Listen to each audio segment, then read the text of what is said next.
খেলতে না পারাতে আসলে একটু খারাপ লাগছে। সবারই তো আসলে খেলতে ইচ্ছা করে যে জুনিয়র প্লেয়ার হিসেবে আমরা যত খেলবো। বিসিএলে দল না পেয়ে হতাশার গল্প বলছিলেন মাহফুজুর রহমান রাব্বি। 4 দলের 59 জনের স্কোয়াডেও তার ঠাঁই মেলেনি। বিষয়টা হতাশার বই কি, তবে তিনি একা না। সাম্প্রতিক সময়ে ফর্মে থাকা বেশ কিছু ক্রিকেটারের জায়গা হয়নি বিসিএল এর স্কোয়াডে। প্রিমিয়ার লিগে দারুণ সময় কাটিয়েছেন এমন কয়েকজন ব্যাটারের ছোট্ট তালিকা করলে উঠে আসবে রনি তালুকদার, মিজানুর রহমান, ইমরানুজ্জামান, রায়ান রাফসান, সাদমান ইসলাম এবং আহারার আমিন পিয়ানের নাম। 450 এর উপরে রান করেছেন, তবে তাতে কোনো লাভ হয়নি। বিসিএল এর বিবেচনায় আসেননি তারা।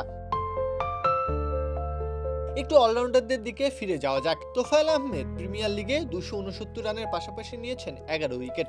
শেখ পারভেজ জীবনের উইকেট সংখ্যা 21, সঙ্গে 162 রান। আর মাহফুজুর রাব্বি 186 রানের পাশাপাশি উইকেট তুলেছেন 19টি। ভবিষ্যৎ তারকা হিসেবে এদের নাম থাকলেও জায়গা হয়নি বিসিএলে। বোলিংয়ে দৃষ্টিপাত করলে সেখানেও একই দশা। পেস ইউনিটে আসাদুজ্জামান পায়েল কিংবা মৃত্যুঞ্জয় চৌধুরীর মতো ক্রিকেটারদের না থাকাটা অবাক করার মতোই। 2027 বিশ্বকাপের প্রস্তুতি কেন্দ্র করেই যে এবারের বিসিএল, যেখানে আলোচনায় থাকা কিংবা ভবিষ্যৎ সম্ভাবনার কথা চিন্তা করেই খেলোয়াড়দের ডাকা হয়েছে। তবে সবটা তো নিখুঁত হলো না।